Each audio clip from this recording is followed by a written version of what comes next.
Hello. আসসালামু আলাইকুম, রাজবাংলা bank থেকে বাড়ি বলছি, কিভাবে আপনাকে সহযোগিতা করতে পারি?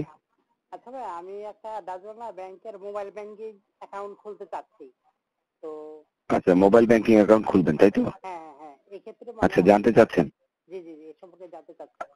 আচ্ছা, কি করতে হবে এটা জানতে চাচ্ছেন আপনি? আসলে মোবাইল ব্যাংকিং অ্যাকাউন্ট খোলার জন্য যা যা প্রয়োজন হয়, আপনার এক কপি ছবি লাগবে, ভোটার আইডি অথবা জন্ম সনদ, যে কোনো একটা ডকুমেন্ট লাগবে। আর ইনিশিয়ালি 25 টাকা জমা দিয়ে অ্যাকাউন্টটা খুলতে হয়। তো আপনি অ্যাকাউন্টটা খোলার ক্ষেত্রে আমাদের এজেন্টের কাছে আসতে পারেন, অথবা আপনার আমাদের ফার্স্ট ট্র্যাকে কিংবা আমাদের ব্রাঞ্চে এসে অ্যাকাউন্টটা খোলা যায়। সেক্ষেত্রে অবশ্যই মোবাইল সেটটা সঙ্গে আনতে হবে, ঠিক আছে? জি, আর হচ্ছে কি আপনার ওই যে এক্ষেত্রে বাৎসরিক চার্জ কত টাকা কাটা হবে? বাৎসরিক কোনো চার্জ নেই।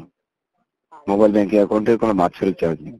আর এটা মানে কোনো আপনার ইন্টারেস্ট আছে যে মানে টাকা রাখলে? এখন পর্যন্ত স্যার আসলে টাকা রাখলে ইন্টারেস্ট দেওয়ার যে প্রসেসটা চালু হয়নি, ঠিক আছে? এটা চালু হলে পরবর্তীতে জানতে পারবেন। আর আপনার টাকা ওঠানোর পদ্ধতিটা কি? টাকা ওঠানোর যে পদ্ধতি সেটা হচ্ছে যে আপনি এজেন্টের কাছে এসে ক্যাশ আউট করতে পারবেন, বা আমাদের এটিএম বুথে এসে ক্যাশ আউট করতে পারবেন, ব্রাঞ্চে এসেও ক্যাশ আউট করা যাবে, মানে ঠিক আছে? আমি যে কোনো এটিএম বুথ ইউজ করতে পারবো? হ্যাঁ, আমাদের ডাচবাংলা ব্যাংকের যে কোনো এটিএম বুথ ব্যবহার করতে পারবেন। আর ক্যাশ আউট করলে কি কোনো টাকা কাটা যাবে? আসলে এজেন্টের কাছে ক্যাশ আউট করলে 1% বা মিনিমাম 5 টাকা এই হারে চার্জ হবে। আর এটিএম বুথ থেকে কোনো চার্জ হবে না। আর আপনি যদি ব্যাংকে এসে করেন তাহলে 10 টাকা চার্জ হবে, যে কোনো পরিমাণ অ্যামাউন্টের জন্য। মানে আমি এটিএম বুথ থেকে তুললে সবচেয়ে বেশি সুবিধা পাবো? কোনো চার্জ হবে না। হ্যাঁ, হ্যাঁ, সবচেয়ে বেশি সুবিধা, অর্থাৎ আপনার কোনো চার্জ হবে না। হ্যাঁ, বুঝতে পারছি। আর আমি যখন টাকাটা রিচার্জ করব, মানে আমি আমার অ্যাকাউন্টে টাকা রাখবো, সেক্ষেত্রে আমি কি করব? অ্যাকাউন্টে টাকা রাখলে আপনি কিভাবে ফার্স্ট ট্র্যাকে এসে টাকা রাখতে পারবেন, অথবা আমাদের ব্যাংকে বা শাখায় এসে কিংবা এজেন্টের কাছে এসেও কিন্তু আপনি টাকা রাখতে পারবেন। সেক্ষেত্রে কি কোনো চার্জ প্রযোজ্য হবে?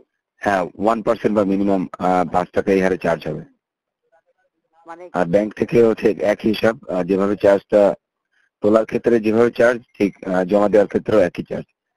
তবে শুধুমাত্র তোলার ক্ষেত্রে আপনি অ্যাকচুয়ালি আমাদের এটিএম বুথ থেকে কোনো চার্জ হবে না, ঠিক আছে? আর জমা দেওয়ার ক্ষেত্রে ব্যাংকে বা ফার্স্ট ট্র্যাকে জমা করলে অ্যাকচুয়ালি 10 টাকা চার্জ হবে যে কোনো পরিমাণ অ্যামাউন্টের জন্য। আর এজেন্ট থেকে করলে আসলে আপনার 5 টাকা অথবা মিনিমাম 1% অথবা মিনিমাম 5 টাকা এর চার্জ হবে এজেন্টের থেকে। আর ফার্স্ট থেকে জমা দেওয়া গেলে কি টাকা কাটবে? হ্যাঁ, 10 টাকা চার্জ হবে। যে কোনো পরিমাণ টাকার জন্য নাকি নির্দিষ্ট আছে? যে কোনো মূল্যের অ্যামাউন্টের জন্য। আচ্ছা, ঠিক আছে, আপনাকে অসংখ্য ধন্যবাদ। আচ্ছা, আপনাকে আর অন্য কোনো তথ্য দিয়ে সহযোগিতা করতে পারি? না, এতটুকু তথ্যই জানার প্রয়োজন ছিল। Thank you. আচ্ছা, ঠিক আছে, আমাদের সঙ্গে থাকার জন্য আপনাকে ধন্যবাদ। আপনার দিনটি শুভ হোক। Thank you. আমার স্বপ্ন জুড়ে তুই, আর তোর চিন্তারা শুধুই